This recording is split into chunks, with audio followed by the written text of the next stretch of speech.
when you procure something, you have to pay for it, right? I mean, at our personal levels, when you go and buy something, it is instantaneous. Meaning, you buy something, you pay immediately, you get the delivery, etc. Right? When you go to a shop or you buy online, etc. I mean, the process is very smooth, right? Because it is done at an individual level, right? The ordering, payment, delivery, etc. is more or less defined there.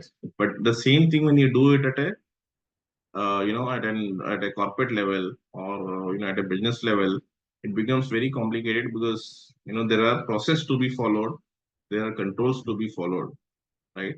So procure to pay is basically when you procure something, you have to pay for it also, which will include not only the processing of payment but also the accounting of payment and following with the right set of controls, right? Now, procurement department, as I mentioned, it is basically industry agnostic, meaning what? Every company, irrespective of the industry, they will have a procurement function. Complexities may differ. Okay, in a manufacturing setup, the complexities will be very high because you'll be dealing with so many parts. Let's say if you're an automobile manufacturer, right? I mean, just imagine the complexity involved for the procurement team. Versus, so let's say if you are in a service industry, the procurement challenges will be slightly limited. It will be lesser than a manufacturing company, right? But of course, I mean, by and large, they will have few objectives at the company level. So one of those objectives is what? Find an ideal supplier or a vendor. Okay. The procurement department or the purchase, sometimes we also call them as purchase.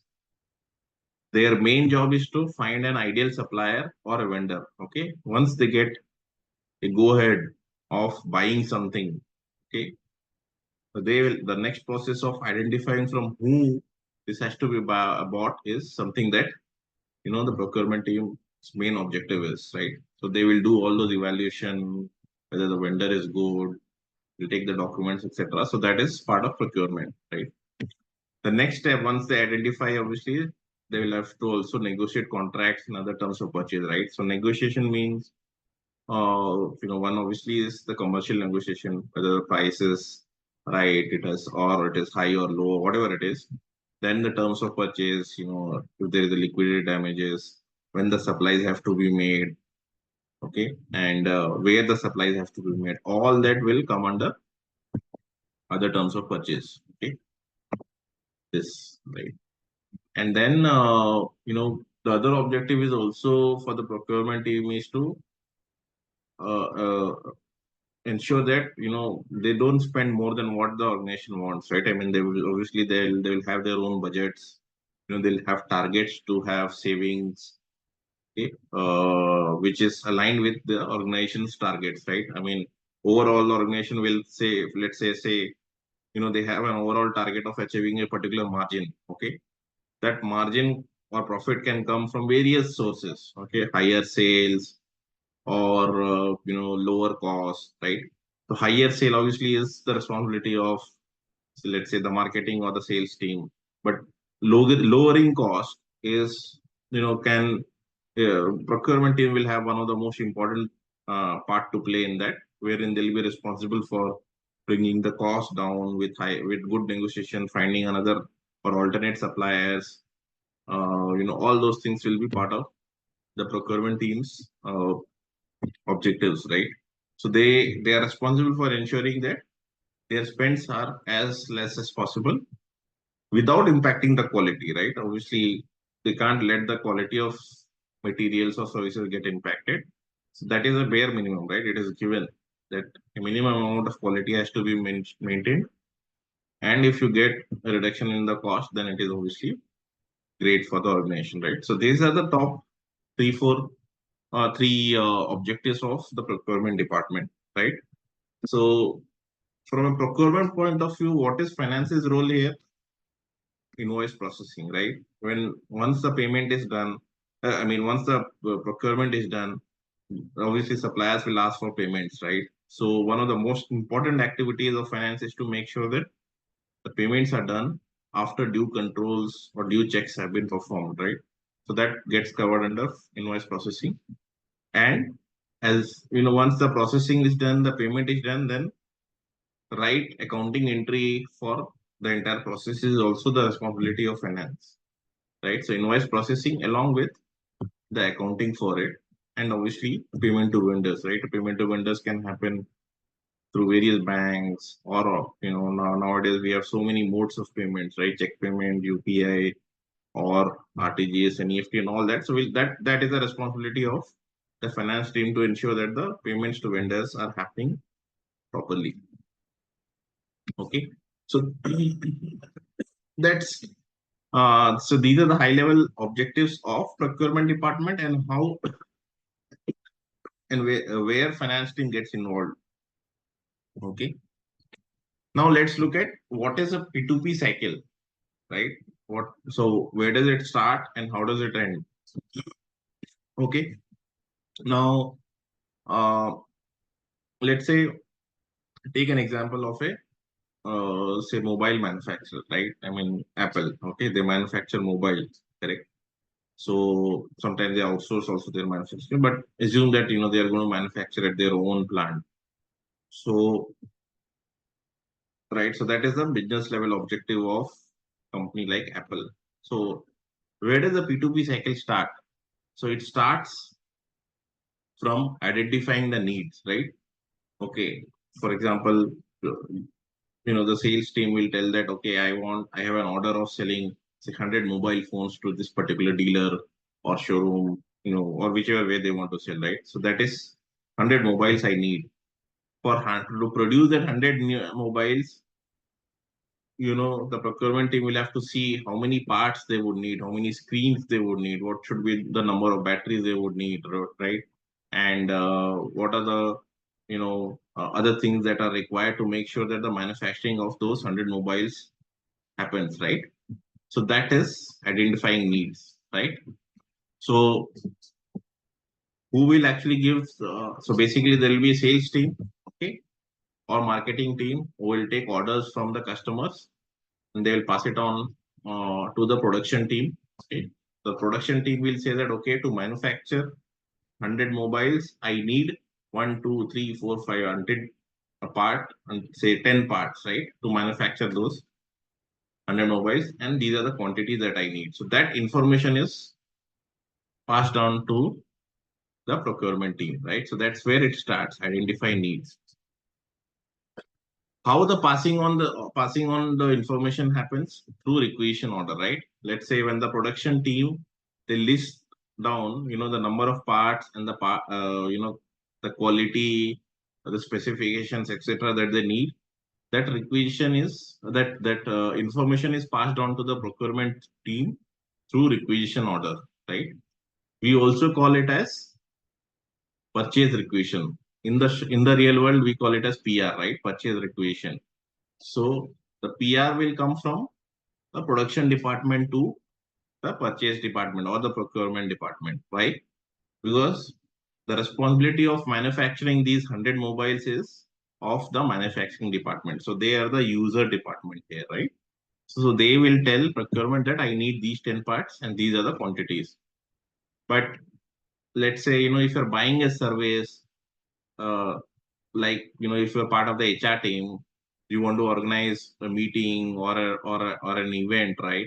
So then you will actually, then the HR team here becomes the user department and not the production team, right? So they will draw a PR. They'll say that, okay, I need these services, these are the dates, etc., and they'll give it to the procurement team for them to act upon on the subsequent part of it, right? So purchase requisition is issued by the user department, which can be anyone, okay, to the purchase department, right? What happens after that? So now, the purchase department has got the purchase requisition, right, from the user department that, okay, they need 10 parts, these are the quantities, these are the specifications, right? So what will they do? They'll have to see what is the vendor, or which are the vendors that are available, from whom they can buy it, right? Now it could be existing set of vendors because it's a continuing operation, right? Mobile manufacturing, they are not a new company in the industry, so they obviously have tie-ups with vendors from whom they have to buy those parts, right? So obviously they will look at those vendors, okay, and then they will select, okay, like for example, for one part, there are 3, 4 vendors available in the market. They'll do a comparative study, okay, which vendor is good, what is the price from each of the vendors, and then all those things will happen. So this is part of vendor selection, right? If the part is new, so they'll have to find a new vendor for it, right? Because then obviously they can't buy it from the existing vendors, okay, and they'll have to go to the market. I mean, not physically, but from their experience, they have to understand who are the vendors for this part, and then they will have to do that vendor selection for the new part also.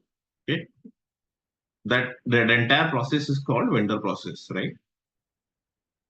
The next step is once the vendor is selected, okay, which means that they have decided that out of the 4, 5 vendors, this vendor is giving me the best value for money. May not be the least, but they're giving us the best value for money. That is the best vendor for this particular part. So they will actually go on and select that vendor. Okay, once the selection and the approval etc happens, there is an order creation that will happen in the system, right?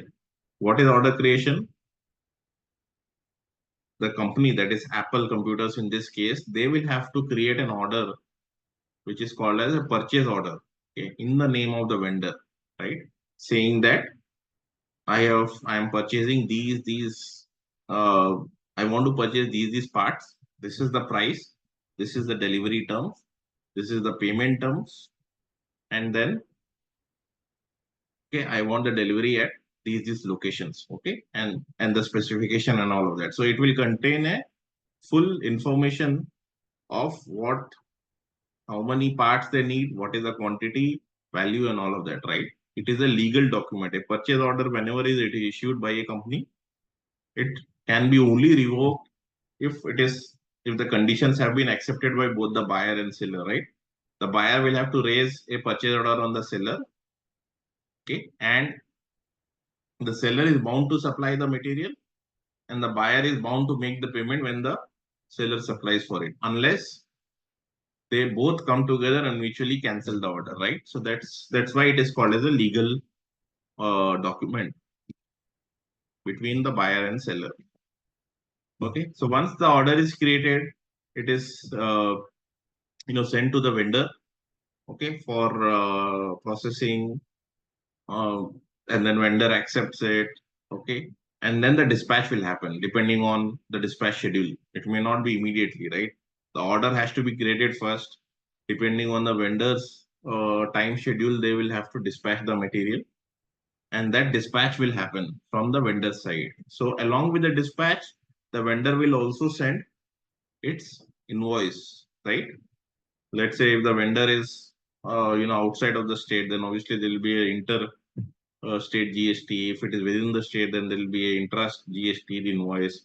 So there'll obviously be an invoice that will accompany the materials, right? So that process is dispatch.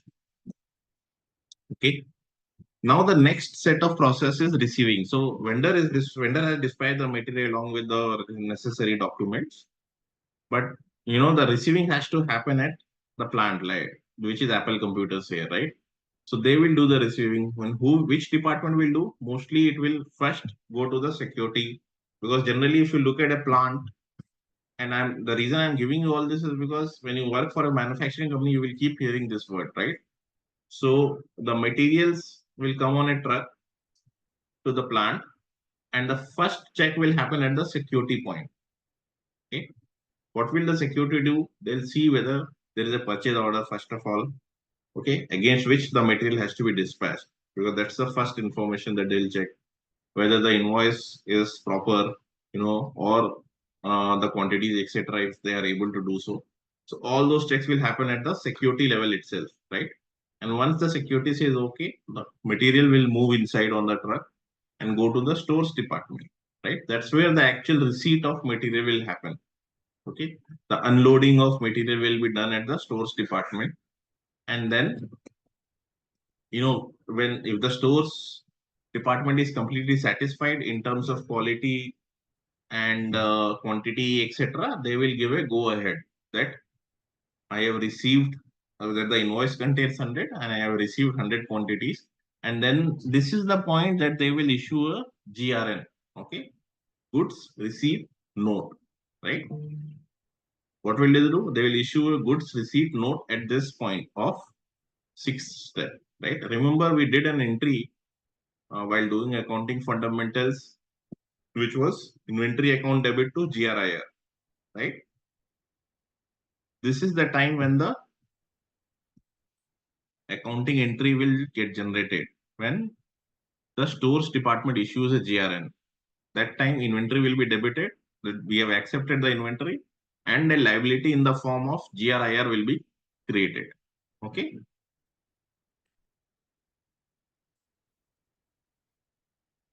Now, everything has happened. The material has been accepted by the company. I mean, through the stores department.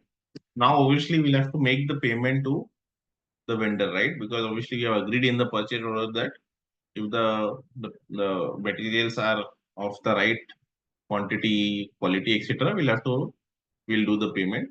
There could be a payment a credit period also, right? Sometimes it is immediate, sometimes it is 15 days, 30 days from the date of receipt. So we have to look at all those and do an invoice processing here at this step of 7th, right? That's where finance team gets involved. The process, while it is called as invoice processing, the name of that is three-way match, right? So they'll check three documents. One is purchase order. Then there is another document which is invoice. Okay, which is the purchase order is generated by the the company themselves. In this case, it is Apple Computers. Invoice will be generated by the vendor, okay, who is also the seller, and then GRN is generated, which is a third set of document. This is generated. GRN is generated by the stores department of Apple Computers, right? So you have two internal document and one external document as invoice. So this is called as three-way match. Okay, we'll talk about that in detail. But that three-way match happens at step number 7. Okay, that's where finance gets involved. And once everything is done, all payment, the invoice processing is complete. There are no issues. You do the accounting, etc. The next step of payment will happen at step number 8, when the payment will go to the vendor depending on the credit period, right? Generally, the payment happen obviously online because none of the companies follow the cash method of payment, etc. There are still some small companies they follow cash, but otherwise it will be all online, either through RTGS, NEFT, or check payments, right? So this is the overall summary of P2P cycle. Any questions so far?